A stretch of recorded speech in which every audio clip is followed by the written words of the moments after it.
It's time for some daily bread.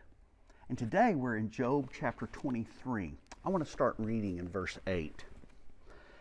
Behold, I go forward, but he is not there, and backwards, but I do not perceive him. On the left hand where he is working, I do not behold him. He turns to the right hand, but I do not see him. We're going to come back to that passage here in just a moment, but notice, first of all, the acknowledgement of Job that God is at work. God is working, and that he is working everywhere. Job says, before me, behind me, to my left, to my right, God's at work.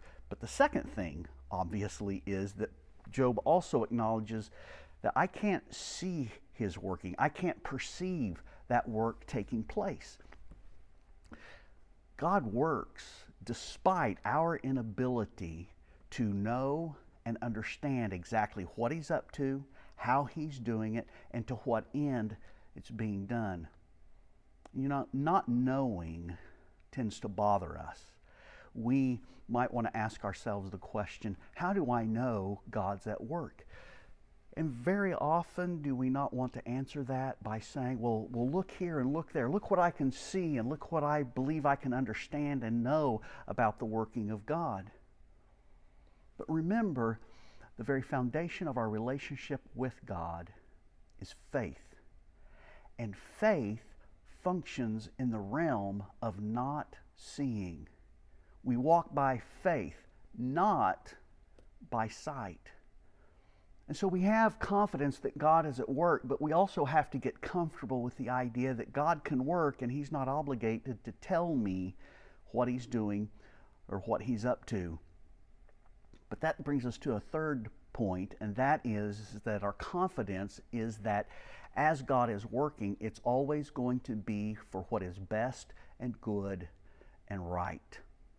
That's just how God operates. Can't get any more straightforward than Psalm 119 and verse 68 that simply says, you are good and do good. And so as God is at work, it's always right, it's always good. But it's not always what I like or what I would prefer. It's not always in the way that I think things ought to work out or function. But where's my confidence? Is it in God? Or is it in me and my ability, at least I think, to know what God ought to be doing? But then, a fourth thing, and now we've got to go back to Job 23, and this is the very next verse, verse 10. But he knows the way that I take. When he has tried me, I shall come out as gold.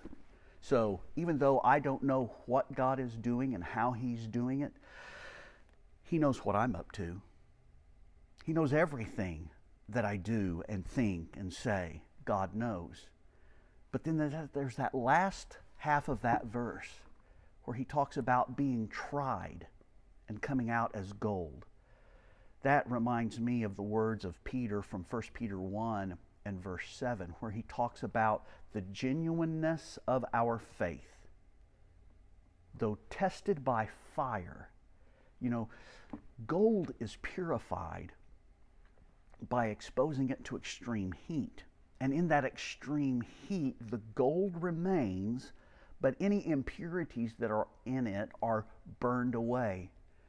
And so it's by that process of being tested and tried that the genuineness of our faith is proven and the preciousness of our faith is grown. Because on the other side, our faith remains. And the impurities of our spiritual life have the opportunity to be burned away. And so maybe it would be good for us to think about this whole experience we're in right now as a process